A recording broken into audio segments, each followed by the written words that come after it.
Bien, bonjour, bonjour à tous. Bonjour. Je suis ravie de vous retrouver aujourd'hui pour parler de santé et aussi comment faire pour prendre soin de soi au quotidien. Je vais vous poser déjà une ou deux questions et vous pouvez soit répondre, soit lever la main. D'abord, est-ce qu'il y en a parmi vous qui sont entrepreneurs, qui sont... voilà, est-ce qu'il y en a parmi vous qui sont entrepreneurs? Donc on a quelques entrepreneurs. Merci. Est-ce qu'il y en a parmi vous, enfin pas combien parce qu'on n'a pas compté, mais est-ce qu'il y en a parmi vous qui sont en reconversion professionnelle? D'accord, un peu plus. Ok, est-ce qu'il y en a parmi vous qui sont en arrêt et qui se demandent un peu ce qu'elles veulent faire? Ok. Bon, bah, dans tous les cas, que vous soyez entrepreneur en arrêt ou en reconversion, votre santé est la priorité. Ça, c'est le thème qu'on va aborder un petit peu aujourd'hui. D'abord, je vais me présenter. Donc, moi, je suis Constance Hamel. J'habite entre Paris et Lille. Je suis la fondatrice d'une association qui s'appelle la Viking Sully et qui offre des parcours en coaching santé aux personnes qui vivent avec le cancer, les patients, les aidants et les soignants. J'ai créé cette asso il y a 8 ans, après 25 ans en entreprise, en tant que manager, puis dirigeante dans la mode. On parlait de mode tout à l'heure. J'étais au démarrage de Sarraza.com, je travaillais pour les magasins Printemps. Mais en fait, c'est la maladie de mon fils qui m'a fait basculer vers l'accompagnement et vers l'associatif. Et en fait, d'accompagner des dirigeants au démarrage de l'association, des dirigeants malades. Je me suis dit que toutes les questions qu'on abordait dans la maladie, voire en fin de vie, on pouvait aussi se les poser quand on est en bonne santé et puis apprendre à prendre soin de soi pour cultiver la santé plutôt que la maladie. Et on n'est pas dans un système qui favorise la santé. On ne nous a pas appris à prendre soin de notre corps, de nos pensées, de nos relations. On nous a surtout fait croire que si la tête avait décidé, le corps suivrait. Et si on a parmi vous qui ont fait des burn-out, vous savez que c'est pas complètement vrai. Voilà. Vous savez que c'est pas complètement vrai. La tête a dit qu'elle allait venir, qu'elle allait y arriver, puis là, bam, on tombe. Et donc, voilà. Donc j'ai créé Capsé pour sensibiliser. Vous voulez que je ferme la porte? Ouais. Je préfère avoir chaud. Là,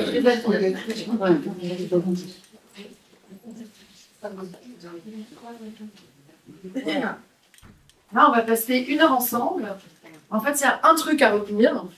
On va faire plein de petites expériences, hein, parce que l'idée, c'est pour partir avec des petites billes et des petits tips. Mais c'est un truc à retenir, en tout cas dans ma vision du monde, c'est écouter son corps. Point. Pas écouter sa tête. Parce que la tête, elle est le gardien de la sécurité du corps. Mais le corps, voilà, si vous devez retenir un truc, vous pouvez partir si vous voulez, c'est apprendre à écouter mon corps et on va apprendre à écouter son corps mentalement. Pourquoi est-ce qu'on va focaliser sur la santé des femmes? Parce que c'est pas parce que je suis en bonne santé, pas parce que je ne suis pas malade que je suis en bonne santé, d'une part, mais aussi parce que nous, les femmes, on a quand même une charge mentale un peu plus élevée. Les études le montrent, hein, je ne pipote pas. On a quand même une charge mentale bien plus élevée que celle des hommes. Même les femmes dirigeantes, c'est elles qui vont gérer l'emploi du temps, les rendez-vous chez le médecin, les week-ends, etc., etc. Et donc, il y a quand même cette double vie qui accapare l'esprit en permanence. On cumule vie professionnelle et responsabilité du foyer. On ne prend pas le temps de prendre soin de nous. Je dis on, hein, parce que avant d'être coach santé, j'étais dans la barque. On ne prend pas le temps de prendre soin de nous. Typiquement, pour les rendez-vous médicaux, il y a un retard au diagnostic qui est beaucoup plus fort chez la femme que chez l'homme et l'enfant. Parce que la femme va prendre des rendez-vous médicaux pour son mari, pour ses enfants, pour ses parents. Et puis elle va attendre que son corps crie pour prendre rendez-vous. Et je crois que le taux de retard au diagnostic, c'est de 81%. Donc on est toutes concernées ici. D'accord? On néglige les symptômes et on retarde la prise en charge médicale. Bon, ça, je viens de vous le dire. Et, à votre avis, c'est quoi la première cause de mortalité chez la femme? L'infarctus. Il meurt 200 femmes par jour en France de maladies cardiovasculaires. pour 70 femmes atteintes de cancer du sein. On croit, vous êtes très forte, en même temps c'est écrit. Donc, et l'infarctus, d'après Claire Mounier-Veillé, qui est la fondatrice du collectif Agir pour le corps des femmes, le cocktail Molotov de la femme, ça va être la sédentarité. Quand on travaille 8 heures par jour derrière un bureau, on est sédentaire. La sédentarité, les hormones, donc la pilule, le stérilet, hormones et compagnie. Le stress, la charge mentale, le sujet de la cigarette, l'alcool. Bon, la contraception, on l'a dit. Donc il y a un vrai sujet et il est possible d'agir sur certains sujets. Je ne suis pas venue pour flinguer l'ambiance, hein, mais c'est quand même pour poser les choses. Et il y a aussi un autre sujet, c'est que certains cancers, et pas le cancer du sein, c'est le seul qui stagne, voire qui régresse, mais de nombreux cancers, je dis de nombreux cancers, augmentent plus vite chez la femme que chez l'homme. Cancer du foie, cancer des poumons, lié à l'alcool et à la cigarette. Voilà, je dis ça, je dis rien. À votre avis, c'est quoi la santé? Bon, je vous le mets, mais en France, on confond santé, maladie, médecine. Mais c'est quoi la différence entre santé, maladie, médecine?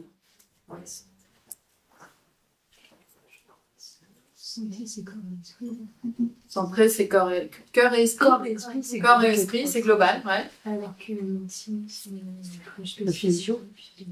C'est physiologique, il y a de la médecine mentale aussi, mais... Moi, je dirais que médecine, ça soigne des maladies, pas des personnes. Exactement. Et santé, il peut y avoir de la prévention. Exactement. Tout à fait. santé émotionnelle. Santé émotionnelle. Tout à fait. Moi, j'aime bien parler de santé globale. Il y a une des définitions de l'OMS qui dit que la santé, c'est un bien-être, un état complet de bien-être mental, comment je pense, physique, comment je bois, comment je dors, comment je respire, comment je bouge. Et on n'en parle jamais, mais c'est un médada, la santé relationnelle. Comment est-ce que j'interagis avec les autres? Est-ce que je suis entourée? Est-ce que je suis seule? Est-ce que je sais dire les choses difficiles? Alors, je suis prof de yoga, je ne voulais pas dire, mais je suis prof de yoga. Puis on a un chakra là, c'est le chakra de la gorge, et souvent il y a une boule là, quand il faut dire des choses. Ou souvent on va rougir là, quand on veut dire non. Et ben, la santé relationnelle, c'est aussi dire des choses qui sont justes pour nous, à la bonne personne, au bon moment, et sur le ton qui soit le plus juste pour nous. Donc ça, c'est vraiment important, cette santé relationnelle.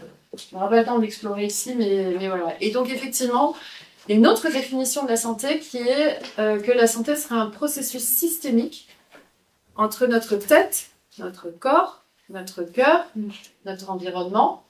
Et moi, j'aime bien rajouter qui commence par donner du sens à ce qu'on vit. Quand on sait pourquoi on se lève le matin, quand on se sent utile, quand on sait qu'on contribue au monde, c'est plus facile de se lever que quand on ne sait pas pourquoi on est là. Et donc voilà, mais en tout cas, il y a une notion d'équilibre permanent entre ma tête, mon corps, mon cœur. Et on va explorer ça, l'impact de nos pensées sur notre corps. Parce qu'on repartira en sachant écouter son corps. Donc voilà, donc la santé, elle agit, elle est globale. La maladie, c'est un moment, c'est un moment où ça peut être un symptôme, c'est une douleur qui nécessite la médecine, en tout cas aujourd'hui en Occident, pour la soigner, mais il est possible de prendre soin de sa santé au global, quoi qu'il arrive, avant la maladie, enfin dans la vie tout court d'ailleurs, hein, mais en prévention. Pendant la maladie, on peut être malade et être en santé mentale, physique, enfin pas physique, mais relationnelle, et après la maladie, donc pour vivre une vie le plus en santé possible. Donc on a tous la possibilité d'agir. En France, on a un ministère de la Santé qui focalise sur la médecine et la maladie. Mais la réalité, quand on regarde les médecines indiennes, l'Ayurveda, les médecines chinoises, les médecines des peuples primaires, etc., la santé, prendre soin du corps, prendre soin des liens, prendre soin des émotions, ça fait partie de l'éducation. Voilà. Nous, on rééduque. Enfin, on rééduque. En tout cas, on essaye. Alors, à votre avis, c'est quoi la première chose qu'on peut faire pour prendre soin de sa santé? Premier acte de santé que l'on peut faire, c'est quoi? Respirer. Purée, elle est trop forte. C'est la première. En fait, il faut que je fasse les questions juste après. Voilà, la première chose que l'on fait quand on veut prendre soin de sa santé, c'est respirer. Qui ici a l'impression de respirer correctement? Je vous remercie d'être honnête. Parce que à peu près 100% des gens que j'accompagne sont en apnée. Ou respirent de là à là. Quitte à souffler, voire respire par la bouche. Alors que ça, on n'aime pas du tout en coaching santé, on n'aime pas du tout dans les pranayama, on aime bien respirer par le nez. Quitte à inspirer par le nez et expirer par la bouche, mais respirer. Prendre le temps de respirer, c'est la première chose que l'on peut faire pour prendre soin de sa santé. Donc je vais vous proposer un tout petit temps de respiration, même si vous êtes très détendu. C'est de décroiser vos jambes et on va respirer tout simplement, longuement, profondément. Idéalement par le nez. Idéalement par le nez, si c'est impossible, pas possible, mais essayez au moins d'inspirer par le nez, quitte à expirer par la bouche. Et au fur et à mesure, on va faire 1 minute. Et au fur et à mesure, d'essayer d'étirer l'inspiration et d'étirer l'expiration. Ok? Alors, je vous invite à prendre une grande inspiration. Laissez l'air vous envahir, les bronches, les poumons, puis expirez. Inspirez à nouveau. Puis expirez.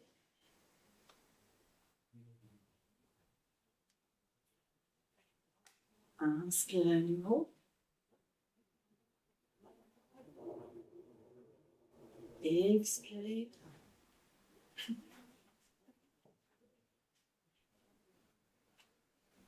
Inspirez. Et expirez.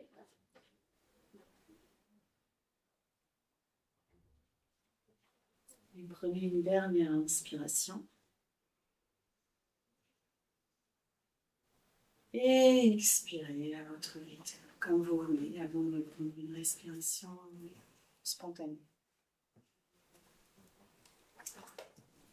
Et qu'est-ce qui s'est passé pour vous? Des contractions. Des contractions? Calme. Calme. Ouais. Bah ouais. Respirer, ça calme. Donc, dans nos vies speed, dans nos vies très yang, actives, stressées, il est possible facilement de prendre un petit temps, régulièrement.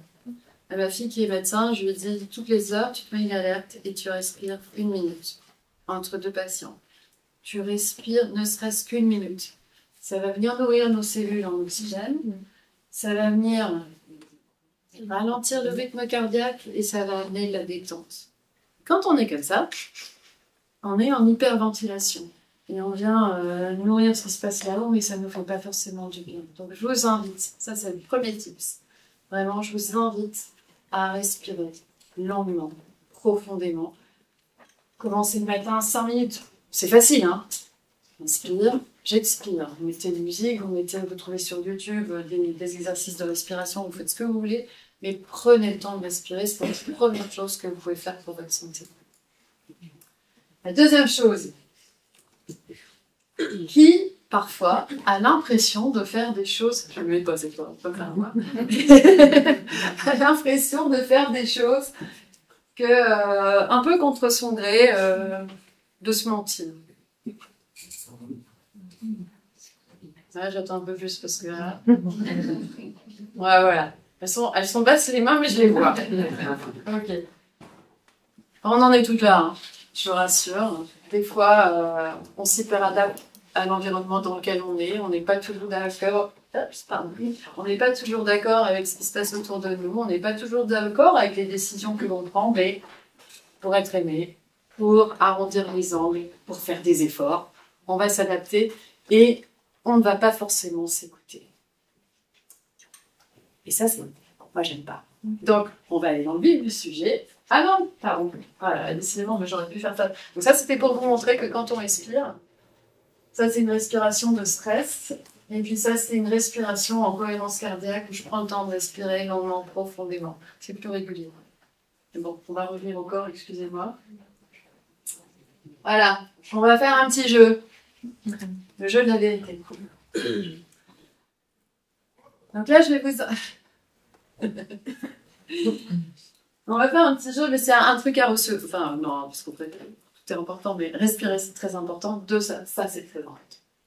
Écouter son corps. Donc, je vais vous inviter à prendre un temps pour explorer ce qui se passe en vous quand vous vous répétez mentalement une vérité pour votre vie. Exemple, j'aime le chocolat, ou j'aime les enfants, ou j'aime mon mari, j'aime mon chien, enfin, comme vous voulez, mais un truc simple. Et vous allez vous répéter mentalement cette phrase, cette vérité pour vous. Ça peut être aussi autre chose, je suis une femme, comme vous voulez. Mais explorez ce qui se passe quand vous répétez cette phrase à l'intérieur de vous, comment ça résonne dans votre corps. Moi, j'aime bien penser que le corps, c'est comme un verre d'eau dans lequel nos pensées sont comme un sachet de thé qui vient infuser nos cellules. Donc, qu'est-ce qui se passe en vous? Pensez à une vérité pour vous-même et répétez-la vous. Répétez-la. Ouais. Et observez ce qui se passe dans votre corps. Dans votre cœur, dans votre tête, dans votre ventre, dans vos épaules. Est-ce que c'est chaud? Est-ce que c'est froid? Est-ce que c'est désagréable? Est-ce que c'est agréable?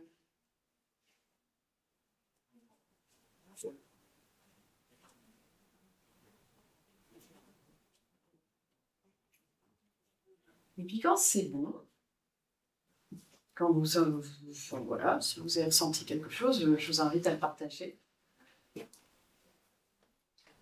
Ou pas. Ou pas. Si? Ah pardon. Non, c'est la pile d'énergie. Ah bah non, on est entre nous, hein. Non, mais du coup, j'ai senti qu'au début, je me décontractais. Ouais. Ensuite, j'ai senti du froid. D'accord. Au début, tu t'es décontracté. On se tutoie. Oui, oui. Tu t'es décontracté et après, tu as senti Froid, le froid ici. Et c'était agréable? Oui. Oui. C'était pas désagréable. Ok. Merci. Est-ce qu'il y a quelqu'un d'autre? Des frissons. Des frissons? Et ces frissons, ils étaient comment? Plutôt émotionnels. Plutôt émotionnels et plutôt agréables? Ouais. Ok. Merci. Moi, je dirais apaisant. Apaisant. Ok. Donc je pense quelque chose qui est vrai pour moi et j'ai plutôt des sensations agréables. Jusque-là, on est d'accord? Oui. Ok. Bah maintenant, on va se mentir. Parce qu'on fait à peu près la moitié de notre temps. Enfin, j'exagère, mais souvent. Et vous allez penser à quelque chose qui est complètement faux pour vous. Donc cet exercice, je le fais avec mes neveux. J'aime bien le faire avec les enfants. Là, on démarre tôt l'apprentissage. Et un exemple de mes neveux, ça va être adolescent, ça va être j'adore l'école. Vous voyez le niveau. Donc je vous invite à penser quelque chose qui est complètement faux pour vous. Et de la même manière que vous avez laissé infuser les mots dans votre corps physique, vous allez infuser ce mensonge pour vous dans votre corps physique et observer les sensations.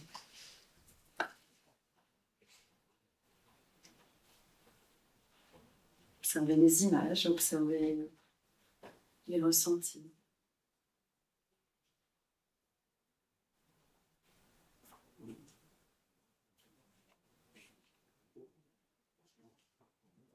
Et comment c'est là? Quand serre la gorge. Ça serre la gorge. Toute la gorge. Ouais. Le rythme cardiaque qui accélère. Le rythme cardiaque accélère, ça serre la gorge. Les frissons. Les frissons, agréable, désagréable? Pas très agréable. Pas très agréable. Et de rire. Toi, t'as envie de rire? Ouais. Ok. Un peu énervement, quoi. Énervement. Oui. Ok. C'est bien. C'est ce que je voulais que vous fassiez comme expérience. On a d'autres qui ont eu autre chose? Sensation de dégoût. Sensation de dégoût? Ok. Super.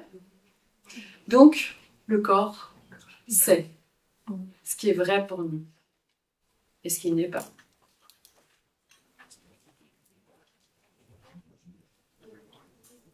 J'écoute mon corps. Il sait. Et cet exercice, vous pouvez l'utiliser de plein de manières différentes. Je ne sais pas si la présentation, on peut l'envoyer aux personnes qui ont participé ou pas. C'est sur YouTube. Non, le PowerPoint. Moi, sur YouTube, on voit le PowerPoint aussi. D'accord. En tout cas, sinon, je pourrais vous l'envoyer. Je le fais pour vous. Donc, voir après Ok. la présentation. Donc, vous avez un choix à faire, une décision à prendre. Je l'ai fait à des femmes de l'association dans un hôpital, et il y en a une, elle avait choisi, son mari voulait l'emmener au japonais, elle voulait aller au restaurant grec. Je me disais, bah, ok, on va faire l'exercice. Et à la fin de l'exercice, c'était le restaurant grec, point. C'était pas le japonais, même pour faire plaisir à son mari. Donc, ça veut pas dire qu'il faut être asocial, hein, mais en tout cas, ça veut dire qu'on peut dire à l'autre, en fait, j'ai pas du tout envie d'aller au japonais. Donc, si j'y vais, c'est vraiment pour te faire plaisir. C'est plus ok. On y va. Vous voyez ce que je veux dire? Que les mots ont leur importance. La deuxième chose, ça va être de mettre en lumière ce que j'ai tendance à fuir. Exemple. Si j'ai une douleur dans le corps, j'ai mal à la tête, avant un rendez-vous avec mon boss, ou avec Pôle emploi, j'ai le ventre qui se tord avant une situation. Moi, par exemple, avant de vous rencontrer, j'avais le ventre noué. Et j'ai écouté ça. J'étais au cabinet jusqu'à 3 minutes avant de vous rencontrer. Mais tout ça pour dire, bon, c'est pas obligé d'être filmé. Mais voilà, tout ça pour dire que le corps parle. On a du stress, on a des situations, et le corps sait. Donc, mon corps me dit, bah oui, là, tu vas rencontrer des femmes, tu les connais pas, tu vas leur parler d'un sujet, est-ce que tu vas être intéressante, est-ce que tu vas pas l'être, etc. Et en fait, c'est une invitation à... Pseudo bichon, respire, calme-toi. Arrête de partir dans est-ce que tu vas plaire, est-ce que tu vas déplaire, est-ce que tu vas les intéresser, pas les intéresser, qu'on verra après. Donc, c'est une invitation à revenir à l'intérieur, à explorer ce qui n'est pas complètement ok pour nous dans ce qu'on vit. Si j'ai une douleur dans le dos, dans la tête, dans tout ça, je ne vous parle pas d'une maladie, hein, mais je vous parle d'une douleur. Ou une émotion désagréable, ça va être le next step, c'est peut-être, ça va s'exprimer dans mon corps. Et donc, voilà, donc c'est peut-être un signal. Mon corps me signale qu'il y a quelque chose qui n'est pas complètement ok. Et que peut-être je dois ralentir. Le feu est orange. D'accord? Et puis après, bah oui, plus je vais m'écouter, plus je vais écouter mon corps, plus je saurai ce qui est juste pour moi. Si ça pétille, et que c'est chaud, et que c'est agréable, ou que c'est frais là, et que j'ai la nuque détendue, etc., ben, j'y vais. Si j'ai des tensions, si ça crispe, si c'est désagréable, c'est qu'il y a quelque chose qui n'est pas ok dans ce qui est prévu. D'accord? Donc ça, je vous invite vraiment à... C'est un truc à retenir, c'est ça. Ouais. Sinon, c'est burn-out. Comment? Sinon, c'est burn-out. Enfin, je dis pas ça, mais je vous souhaite pas. Enfin, pour toi, c'était burn-out direct. Ouais, 2. Bah voilà. Donc maintenant, tu sais. ouais, bah, le corps. Le corps. Le corps, c'est. À présent, on va parler des émotions.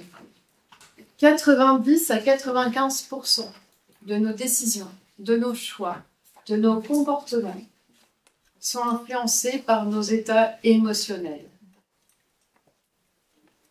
On va réfléchir pendant des heures. On va analyser, on va essayer de comprendre, etc. Et puis à un moment, un petit truc qui va passer. Et finalement, c'est notre émotion. Donc on va parler des émotions.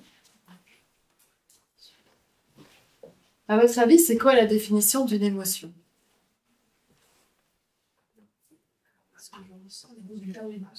C'est le comportement face à une pensée. C'est le comportement face à une pensée, ouais.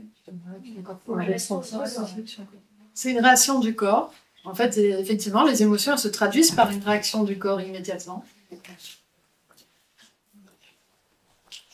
Le mot émotion, ça vient du latin ex movere, pardon, j'ai bougé.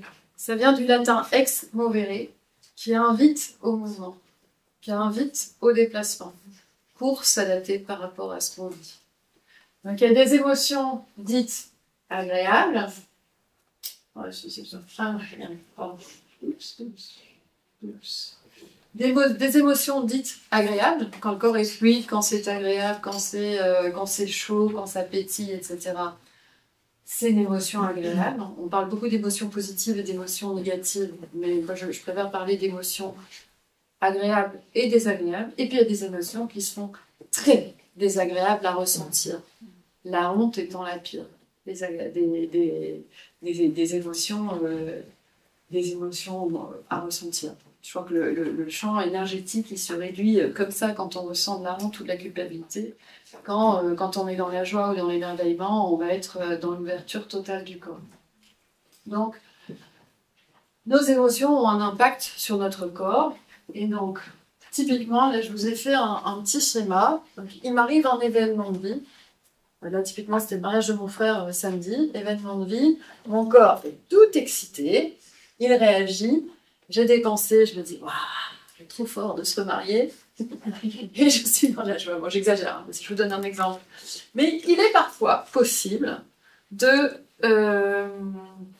rester dans nos pensées. Souvent quand les émotions sont désagréables à ressentir. La colère, la peur, la tristesse.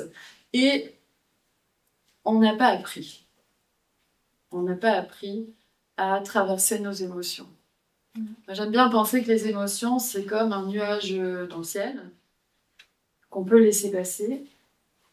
Mais il y a des outils pour apprendre à gérer ces émotions. Et on va en explorer un parce que je pense que c'est important. Plus on ressent, on verra ça après, mais voilà. Donc les événements, vous avez compris le principe de l'impact de la pensée, le corps, l'événement de vie, l'impact sur le corps. Jusque-là, c'est clair. Hop. Et du coup, quand on parle des émotions négatives, je vais vous proposer un petit outil que je vais vous inviter à pratiquer, là, maintenant. Si vous voulez l'enregistrer, vous pouvez l'enregistrer, ça vous le verrez. Mais sinon, à l'utiliser chez vous pour que ce gros nuage noir d'une émotion désagréable se transforme en nuage blanc, voire ramène le ciel bleu. Parce qu'il est possible de gérer ces émotions. Et moi, j'aime bien penser, alors il y a tout en psychologie positive, il y a tout un processus qui explique que comment ressentir des émotions positives, ça va favoriser la santé, et comment ressentir des émotions négatives, qu'on va laisser venir par un signal dans le corps, qui va devenir une douleur aiguë va devenir une douleur chronique, qui peut se transformer en maladie aiguë, qui se transforme en maladie chronique. Et comment ? Vraiment, je regardais votre truc et je connais j'utilise un autre outil qui s'appelle Stop. Ah oui, on le voit après. D'accord. Ouais. Mais là, c'est le stop, c'est stop. Là, c'est au contraire, c'est l'inverse. On va prendre le temps. En fait, dans notre métier de coaching santé, on aime bien dire que quand on ressent quelque chose de désagréable, quand on ressent une émotion négative, c'est que quelque chose a besoin d'être entendu. Quelque chose a besoin d'être soutenu, quelque chose a besoin d'être guéri en nous, et bienvenue à ça. J'ai un prof d'hypnose qui est américain, qui s'appelle Steven Gilligan, qui parle, lui, de l'émotion ou la sensation désagréable comme un invité à la cérémonie du thé. Il est passionné par le Japon. Donc, comme un invité, voilà, cette émotion désagréable, on lui fait de la place. Elle vient me renseigner sur mon besoin, qui a besoin d'être soutenu, entendu, et bienvenue à ça. Ça résonne, même si nous, naturellement, on a tendance à les mettre sous le tapis. Comment ? Pour les éviter. Pour les éviter, parce que, évidemment, on est tous d'accord pour dire que quand ça fait mal, on n'a pas envie de le ressentir. Là-dessus, on est à peu près tous en phase. Et puis, on a autre chose à faire aussi. Et on a autre chose à faire. C'est vrai. Sauf que, à partir de maintenant, priorité, c'est soi. Parce que l'on soit une mère, que l'on soit une femme d'affaires, que l'on soit une entrepreneur, que l'on soit une collaboratrice, on ne peut pas donner l'énergie que l'on n'a pas. Et la priorité, c'est soi. Et ça, vraiment, j'insiste fortement. Bon, je ne peux pas faire la morale, mais enfin, je ne veux pas être surtout. Mais en vrai, l'énergie qu'on a en nous, elle rayonne à l'extérieur. Donc, si je prends du temps pour moi, ben, et que je me ressource et que j'arrive à gérer mes émotions, enfin, j'aime pas ça, mais à vivre avec mes émotions, vivre au mieux avec mes émotions, ben, finalement, ce rayonnement que j'acquiers, je peux le transférer autour de moi. Sans rien avoir à faire. Donc, je vais vous proposer un petit temps d'exploration, de guidance, si c'est OK pour vous, pour explorer quelque chose qui vous tracasse. Mais alors, sur une échelle de 1 à 10, dans le truc qui vous tracasse, on va aller à 5 max. Pas 10, pas 8, pas 9. D'accord ? On reste cool. Donc, je vous invite à penser à quelque chose qui vous a contrarié récemment.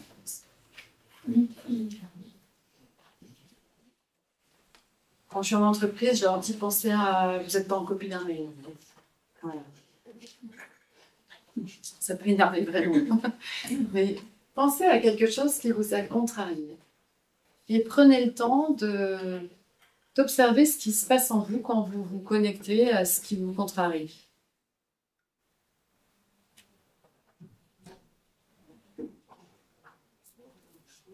Quelle sensation ça vient générer dans votre corps? Et peut-être quelle émotion? Est-ce que ça amène en vous? Est-ce que c'est de la colère? Est-ce que c'est de la tristesse? Est-ce que c'est de la peur? Est-ce que c'est un sentiment d'injustice? Juste prenez le temps de reconnaître, de nommer cette sensation ou cette émotion à l'intérieur de vous-même.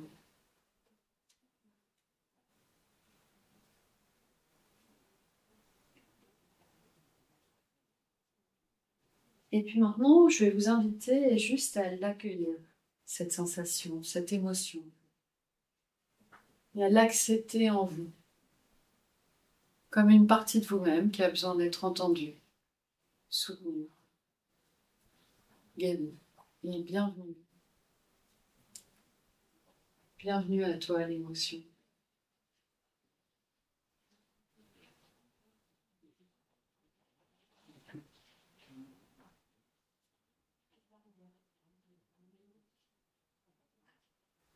Juste laissez-la prendre sa place en vous, pleinement.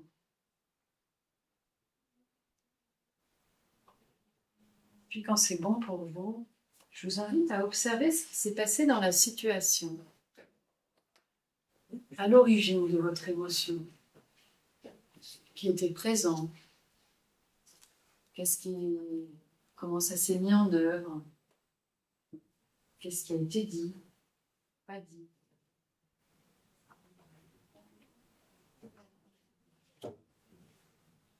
Et reliez-vous peut-être à votre besoin à ce moment-là. C'était quoi votre besoin dans cette situation pour que vous viviez cette situation sereinement, paisiblement?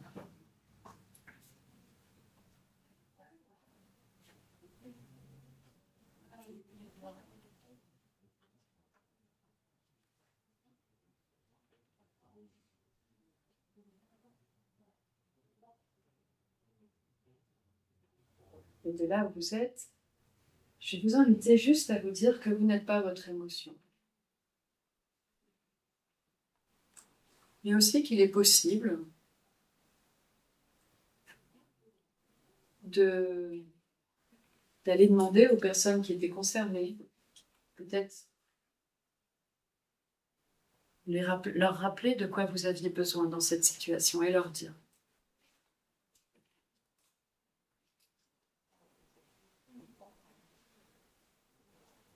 Puis quand c'est bon pour vous, à votre rythme, je vous invite tout doucement à revenir dans cet espace.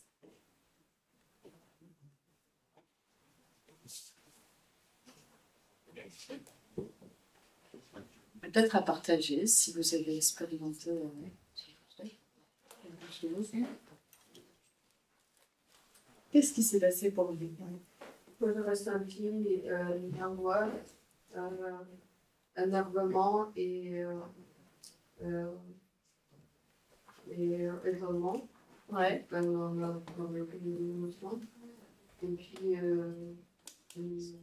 comme la pluie, la tristesse, c'était comme si j'ai eu un très gros sac et que je l'ai laissé. Et c'était allègement. Libération. Ouais. Super. Ouais. Merci de ton partage. Vraiment. Est-ce qu'il y en a d'autres qui ont ressenti cet allègement? Oui, en fait, d'accueillir, enfin, moi je suis de la colère, et le jour on dit que j'accueille la colère, c'est comme si elle redevenait la chose qu'elle était, il ne va pas prendre la place en nous. Et ne pas s'identifier à ça, réussir à dire que je ne suis pas cette colère-là, une partie de moi qui est en colère. Ouais. Je ne suis pas ma colère. Je ne m'identifie pas à ma colère. Ça, c'est très important. Je ne suis pas mes émotions. Je ne suis pas le ciel. Mes émotions sont... Enfin, si, je suis le ciel. Mais mes émotions sont les nuages, enfin, négatifs, enfin, désagréables, sont les nuages qui traversent le ciel. Mais effectivement, je ne suis pas mon émotion. Est-ce qu'il y en a d'autres qui ont ressenti quelque chose? Ouais, j'avais une grosse peur parce que je pense que comme j'ai pas suffisamment, ça me rend triste finalement de ne pas m'écouter plus et à y réfléchir. J'ai pas ressenti de soulagement parce qu'en fait, je pense que ça a besoin d'être exprimé. Et comme je n'ai pas exprimé ce qui me gênait, bah, du coup, je ne peux pas ressentir cette sensation de libération. Pas encore. Pas encore. Tout à fait. Ah bah ça, je t'invite à l'écrire ou à aller dans la forêt. C'est ce qu'on fait quand j'anime une retraite de yoga. On a toujours un moment où tout ce qu'on a retenu pendant des années s'exprime et sort, justement pour libérer. Donc, mais en tout cas, le process est en cours, en tout cas. Ok, merci pour ces partages. Donc ça, si vous avez la possibilité, donc c'est simple, hein, le mot c'est rain. Le R pour je reconnais, j'observe ce qui se passe. Le A pour j'accueille, j'accepte ce qui se passe en moi, j'accepte ma douleur, j'accepte que ce soit désagréable. J'investigue, j'observe ce qui s'est passé dans la situation. Et N, mon besoin c'est d'aller exprimer ou mon besoin c'est X ou Y, mais surtout je ne suis pas mon émotion. Je ne suis pas ma colère. Je ne suis pas hystérique. J'ai de la colère. D'accord? Ok, donc premier tips, je respire. Deuxième tips, j'apprends à écouter mon corps. Mon corps sait. Point. Troisième tips, j'ai des émotions désagréables. Des émotions agréables. Si j'ai des émotions agréables, on va le voir après, je les cultive. Et il est possible, il y a une étude, en parlant de ça, il y a une étude scientifique qui a été faite sur nos biais naturels. À votre avis, alors l'étude, je vais vous dire ce que c'est. L'étude, c'est un article de presse sur des émotions négatives, compté, et un article de presse sur les émotions positives. Et à votre avis, le ratio d'un article de presse pour les émotions positives, c'est de combien pour les émotions négatives? 9. 9. Non. 9, on faut offrir un peu plus. Plus. Juste un peu plus. 21. Donc cette étude, elle a été menée entre 1967 et 2000. Et pour un article de presse sur des émotions positives, il y avait 21 articles de presse sur des émotions négatives. Ils en ont déduit qu'on était naturellement câblé pour le négatif, même si on ne veut pas le ressentir. Donc on va le chercher, mais on ne veut pas le ressentir. Donc on est un peu comme ça tout le temps. Donc l'idée, c'est de dire par rapport à ça que, on peut gérer, on peut accueillir, et vous avez fait l'expérience que ça peut être très lourd, et puis quand on accueille, quand on respire, quand on observe ce qui se passe, ça peut s'alléger. Et après, Merci, il ne reste plus qu'un quart d'heure. Alors, on va parler d'un sujet, à votre avis, qu'est-ce qui est très typique aux femmes? Le point commun entre les vaches et les femmes. Rumination. Voilà, je n'ai pas besoin de vous le dire, ça va tout seul. Donc, nos ruminations. Nos ruminations impactent notre santé cardiovasculaire. Ça, il faut le savoir. Vous avez fait l'expérience d'une émotion désagréable sur le corps. Alors, imaginez quand ça ressasse et quand on ressasse pendant des heures. On a plus de 50 000 pensées par jour. Plus de la moitié de ces pensées sont négatives. Mais pire encore, 90% ne sont que des répétitions des pensées que nous avons eues la veille. Nous sommes des ruminantes. Donc là encore, on va faire un petit exercice pour observer ce que c'est, comment on fonctionne quand on a des ruminations, si c'est OK pour vous, hein, bien sûr. Je vais vous inviter à vous connecter à vos sujets de rumination.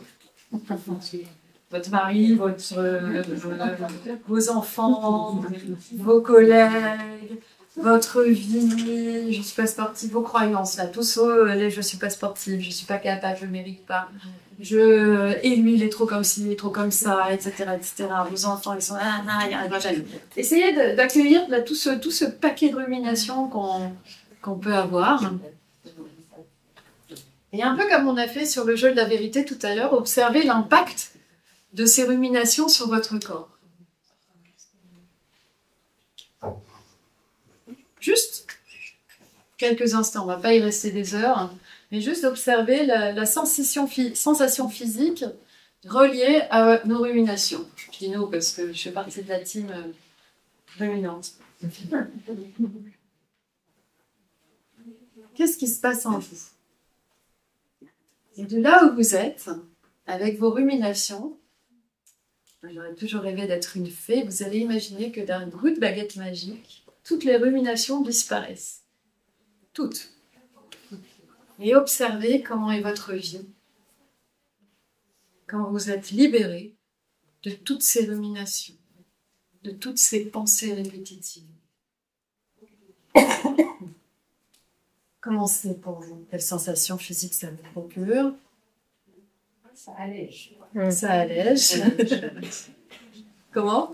Ça... Ouais, c'est ça. C'est ça. Normalement, ça fait comme ça. Ok. Ça donne des ailes. Ça donne des ailes. Ok. Et vous avez vu un autre truc? C'est que c'est possible d'avoir la sensation d'allègement. Il est possible que ça s'arrête comme ça. Donc, je vais vous donner 3 tips. Déjà, il faut avoir conscience de ces ruminations. Donc maintenant, vous savez.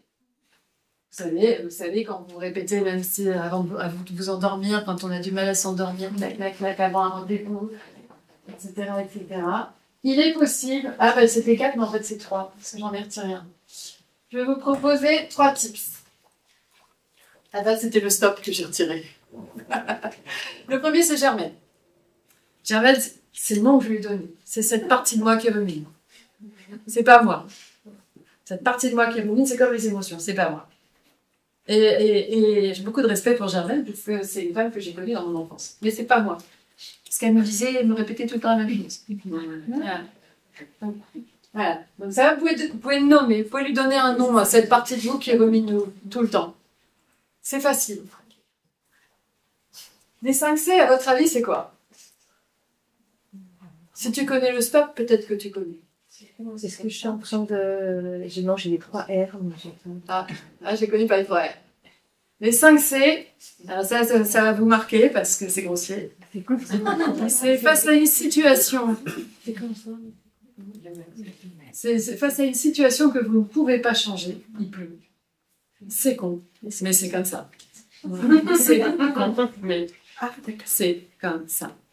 Il y a des situations, on ne peut pas les changer. C'est con, mais c'est comme ça. Voilà. Donc ça aide des fois à faire redescendre la pression. Et le dernier, 2 x 5, c'est quoi à votre avis? 10.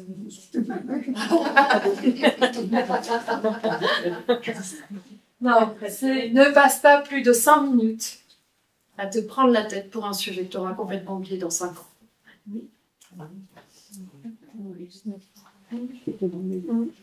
Voilà. 10 minutes. Ça tombe bien. Parce que je vais focaliser sur le dernier. Donc, il a été. Et alors, le stop dont tu parlais, c'était ton prénom, c'est Rachel. Donc, Rachel parlait. Le stop, c'est je prends conscience que je suis en train de ruminer. Et là, je stop. Je reviens à l'intérieur. J'observe la situation comme si j'étais loin.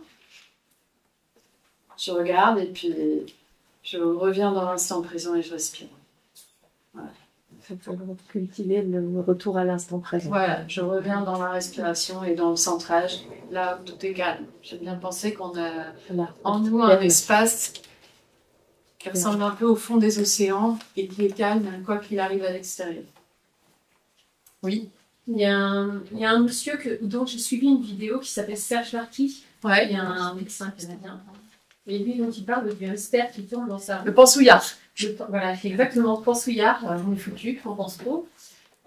Et en fait, c'est vrai que souvent, quand je le rumine comme ça, je vois le hamster qui court dans sa roue. Et en fait, je lui donne une pichenette pour l'enlever de sa roue. Et génial. Je fais le mouvement de pichenette et je suis là, je fais « Allez, attends !» Et du coup, ça me permet de sortir de la rue. C'est parfait, donc tu as ton outil. C'est génial. Voilà, pichenette. C'est Germaine. Ok. Merci. Et le 5C, il marche bien aussi.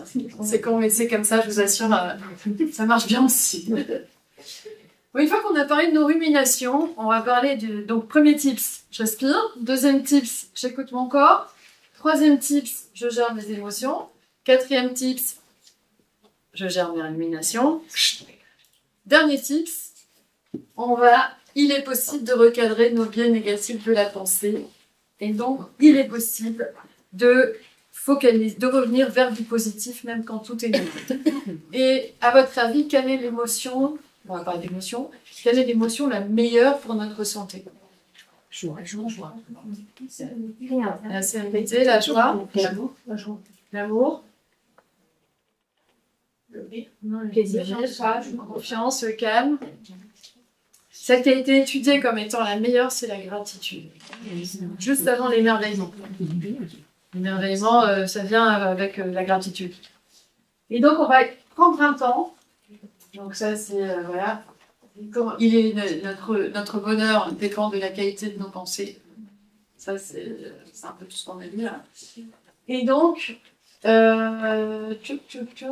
voilà. Donc ça, c'est des tips, mais on va faire un petit exercice. Donc, la gratitude, c'est...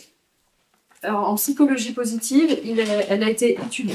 Le champ électromagnétique d'une personne, donc son aura, augmente. Plus elle ressent la gratitude, plus le champ et plus l'aura augmente. Alors, pas au point de Dalai Lama dont l'aura dépasse le kilomètre, mais en tout cas, ça peut monter jusqu'à 3-4 mètres.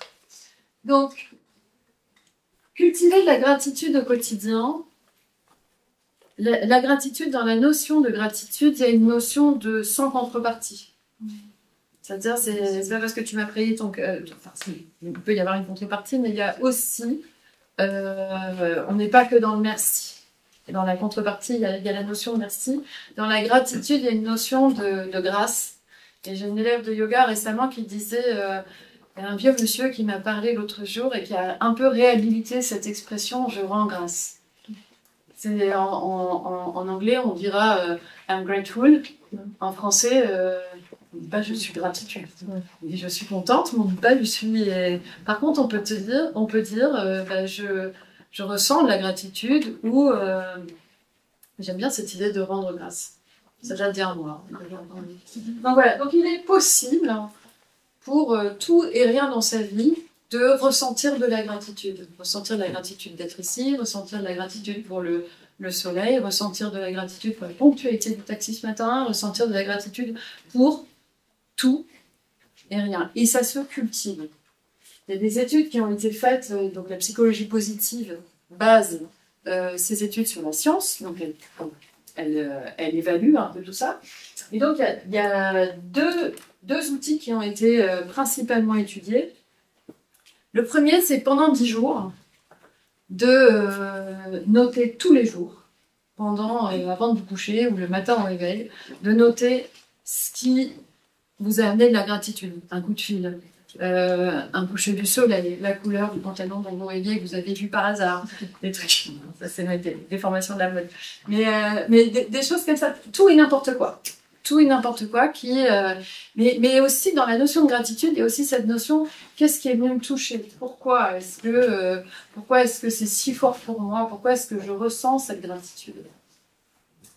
Donc ça, c'est de le faire pendant 10 jours, ou de le faire... Ah non, c'était pas ça, c'était de le faire tous les dimanches pendant 10 semaines, excusez-moi, je vous ai dit des bêtises, ou de le faire tous les jours pendant 21 jours. Et vous allez voir que si vous pratiquez ça, vous allez mieux dormir. On dit que la gratitude donc, favorise le sommeil, elle favorise aussi le lien social, parce que forcément, quand on ne focalise pas sur les défauts de l'autre et qu'on voit tout ce qui nous apporte de bon, bah, ça favorise la relation. On dit aussi qu'elle renforce l'immunité. Donc mon invitation, c'est vraiment de cultiver de la gratitude au quotidien.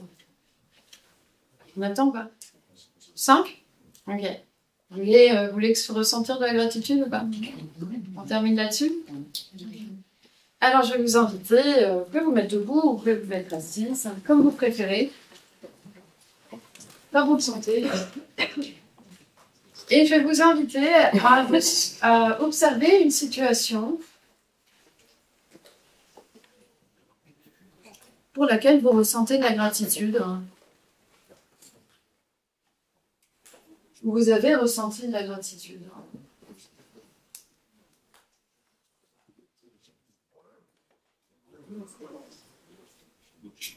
Et observez la sensation physique à l'intérieur de vous-même. Quand vous êtes connecté à cette situation qui vous amène de la gratitude.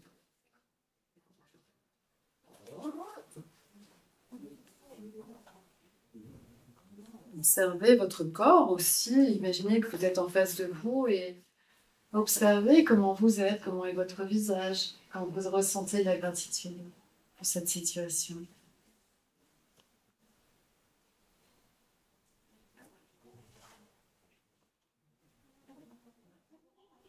Imaginez que vous faites un pas en avant, comme si vous avanciez dans le temps, et observez l'impact de cette gratitude dans votre vie, dans votre entourage, auprès de vos collègues si vous en avez, de votre famille.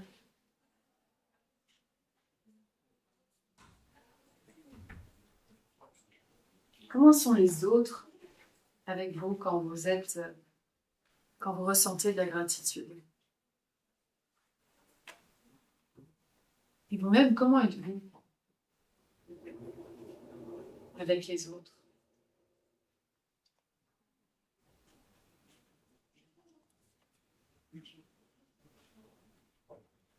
Et à présent, je vais vous inviter à vous connecter à la fleur de pissenlit. Vous savez, cette petite boule blanche, quand on souffle dessus, elle s'envole. Et imaginez la gratitude que vous ressentez pour une situation et puis l'impact de cette gratitude sur les autres.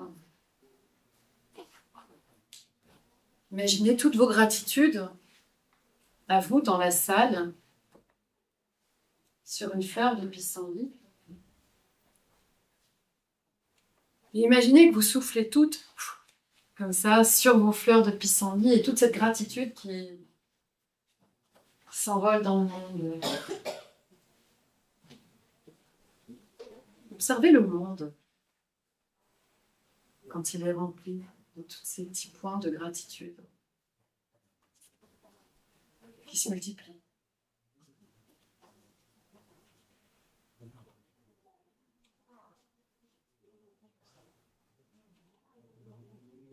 Comment il est possible, même qu'à travers notre pensée, nos ressentis, nos émotions, d'amener des petites lumières, par-ci, par-là.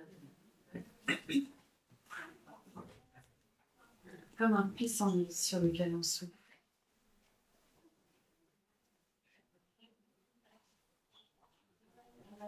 Observez ce que ça vous fait. Quelles sensations physiques ça vous procure.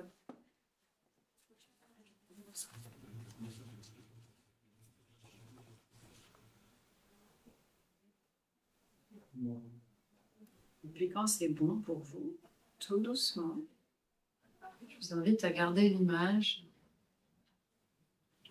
du pissenlit. Une petite lumière.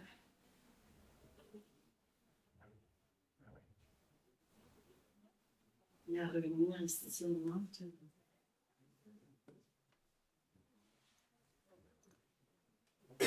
Quand vous êtes là.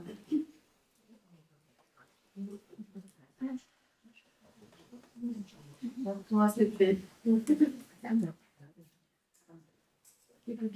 Bien?